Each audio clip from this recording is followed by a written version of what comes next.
Hi, welcome back to the channel. Today I want to talk about a sort of a yearly thing that comes up and have sort of like I don't know, maybe a controversial or at least maybe a contrarian view of this National Novel Writing Month called NaNoWriMo a lot of times.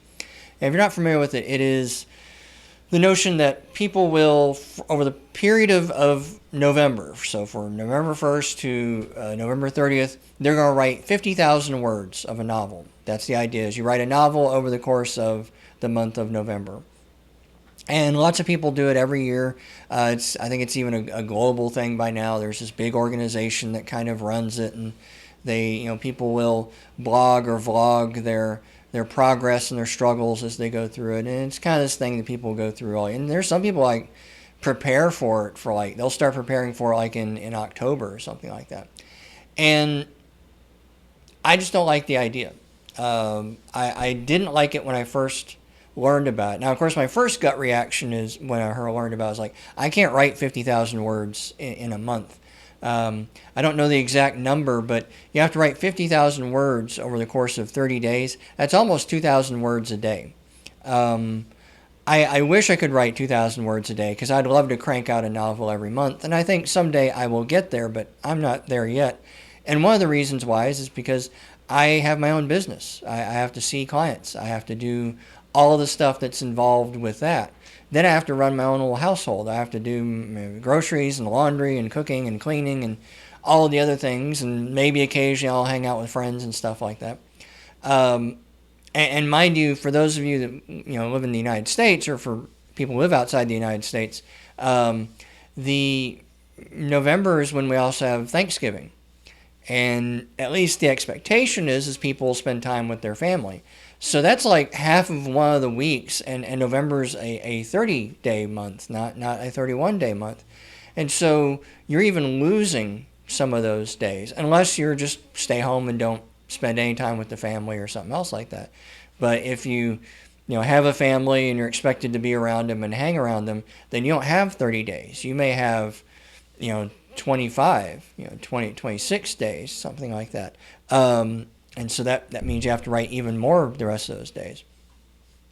And so, I just never really thought that I could even do that. Someday I think I could, but even then I'm still not going to do NaNoWriMo. One of the probably big philosophical reasons that I have with this whole concept is it makes that project important. Makes that book that you're working on important because it's NaNoWriMo. It's the book you wrote over NaNoWriMo.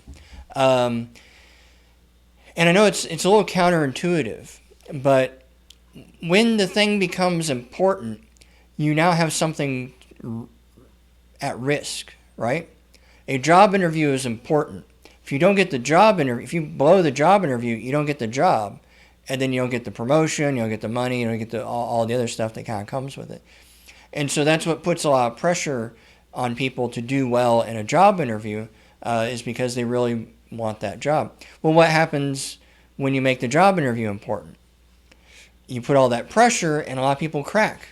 And I think some people, because they made the job interview important, they got nervous. They couldn't just be themselves. They couldn't just think clearly and react to questions well. And so they didn't interview well. And then they didn't get the job. It has nothing to do with if they're a good employee or if they're really suited for the job or whatever. It's just, they didn't come across very well in the interview.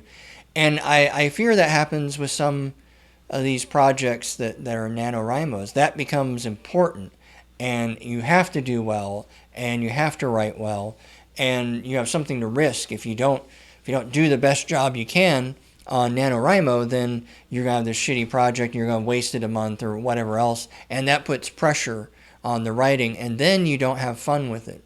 And then that intuitive writing part, you can't really tap into that because there's all this stress that you're bound up in. And with intuition, especially if you're doing discovery writing, you need to feel relaxed and let that energy and thoughts flow. If you're stressed out, it's kind of harder to do that. And then, of course, a lot of people like to plot, and then that causes other problems because, well, if you spend the month of October plotting out your novel, and then November you're going to start writing your novel, and then like on November 10th or 12th you realize, oh, this plot doesn't work. Well, now you run into the next problem with NaNoWriMo is the expectations, that number. See, they don't like NaNoWriMo either.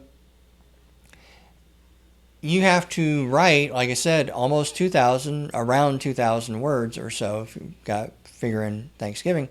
You have to write a lot every day on average in order to hit that 50,000 words by the end of the month.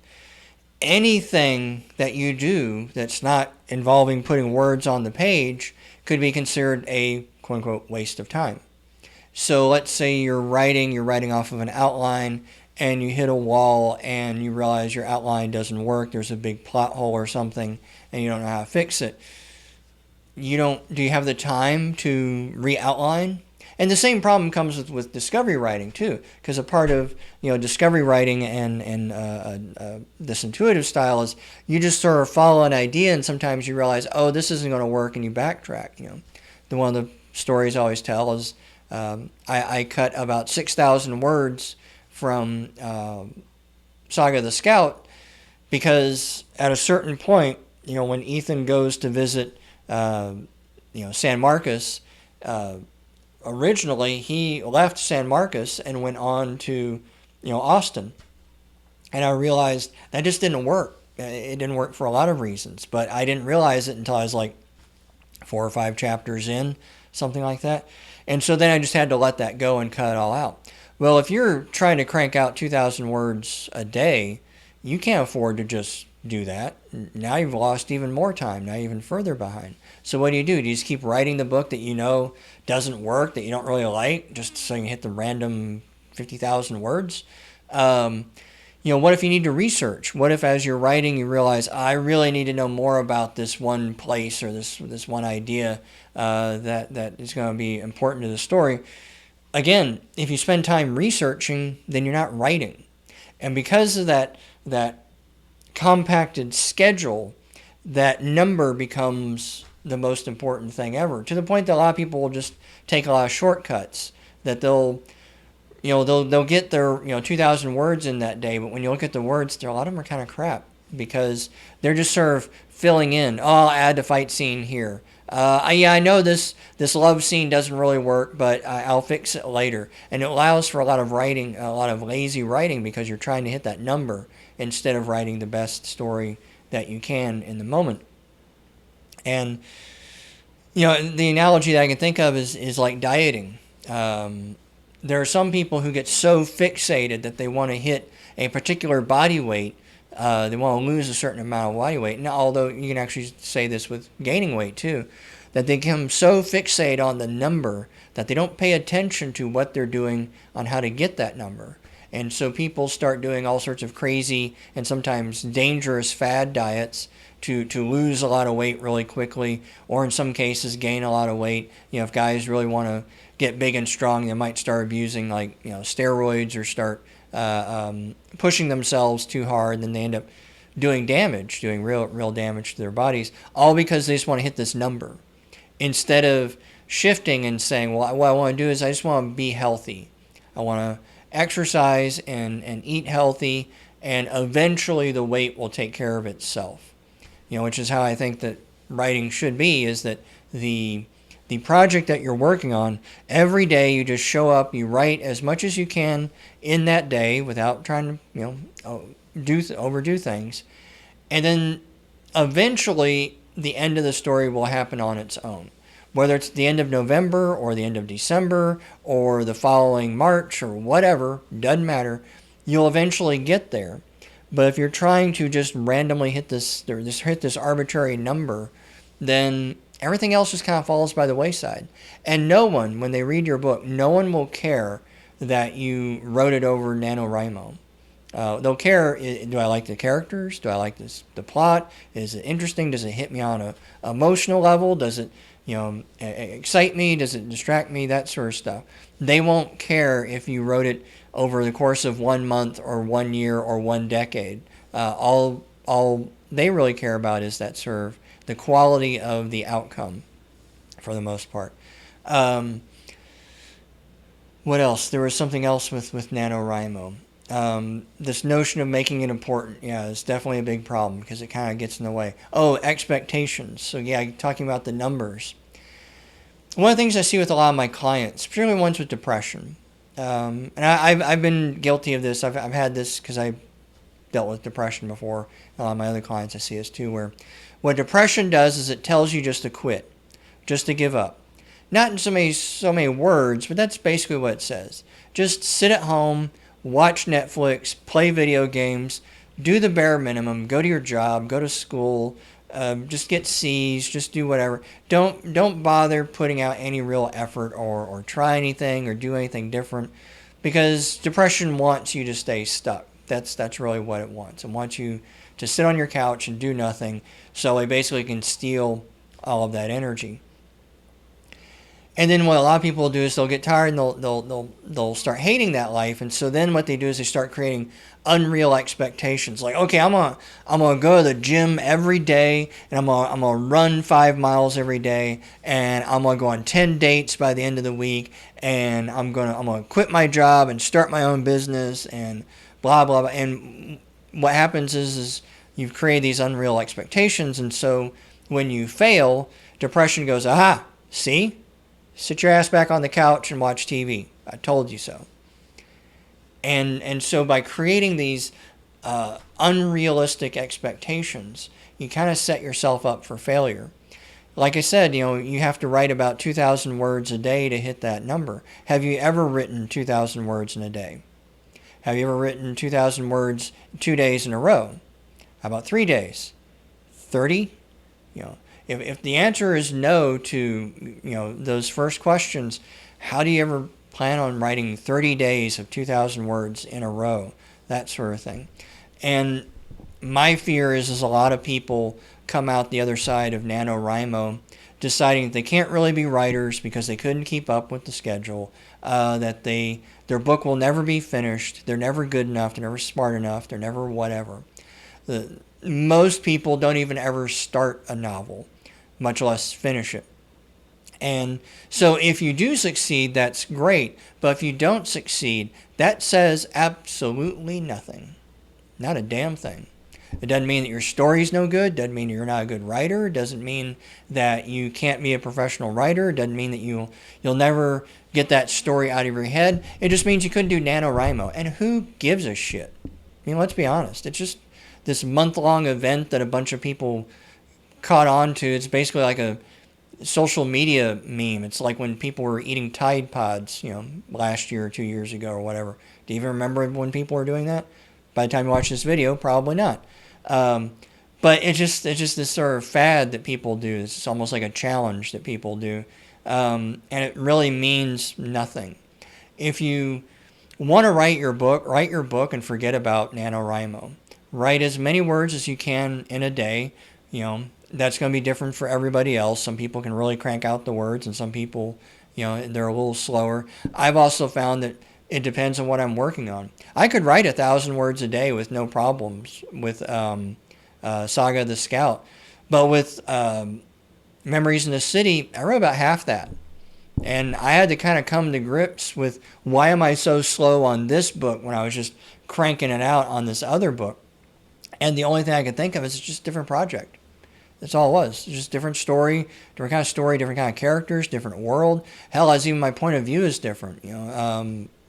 Memories in the City is first person, and the Saga and the Scout is third person.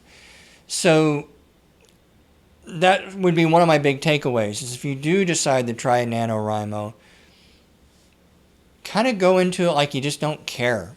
You're going to try and hit those numbers. You're going to try and do the best you can. But don't even worry about it. Maybe even do half a NaNoWriMo. Try and write 25,000 words by the end of November. That's a little more realistic, and that's still a pretty good challenge. I don't know if I could do that today, maybe, but lately things have been kind of busy for me, and so it's harder for me to sit down and focus like that. Also, I'm not that interested in writing a novel right now. I've been writing a lot more short stories. So I would probably get bored with my story after a while, because that's one of the things I like about short stories is I get to write a story, visit a character in a world, and then I move on. I'm only in it for like a couple weeks or something. So it kind of stimulates my thinking. So I guess probably that'd be the big take-home point, good place to end it, is if you decide to do NaNoWriMo, remind yourself that it doesn't matter, it's not important. That book that you're writing is no more or less important than any other piece of writing that you've ever done. If you succeed or fail, means really nothing. Just means you met a challenge. That's okay. It's almost like, did you run a 4-minute mile or a 5-minute mile or something else like that? Did you ever do your personal best of your deadlift for that day? Great, good for you. In the grand scheme of things, it doesn't matter. It's not the goal that actually matters. It's the sort of day-to-day process. And that might be a good thing to do with NaNoWriMo. If nothing else, is just practice writing every day. And who gives a shit if you hit 50,000 words by the end of the month or not? Because that sort of getting in a good, healthy writing practice, figuring out what time of day is best for you, how many words you can hit, do you have like a routine that you need to follow that works for you? That's way more important than hitting 50,000 words. It's a lot like the losing weight strategy.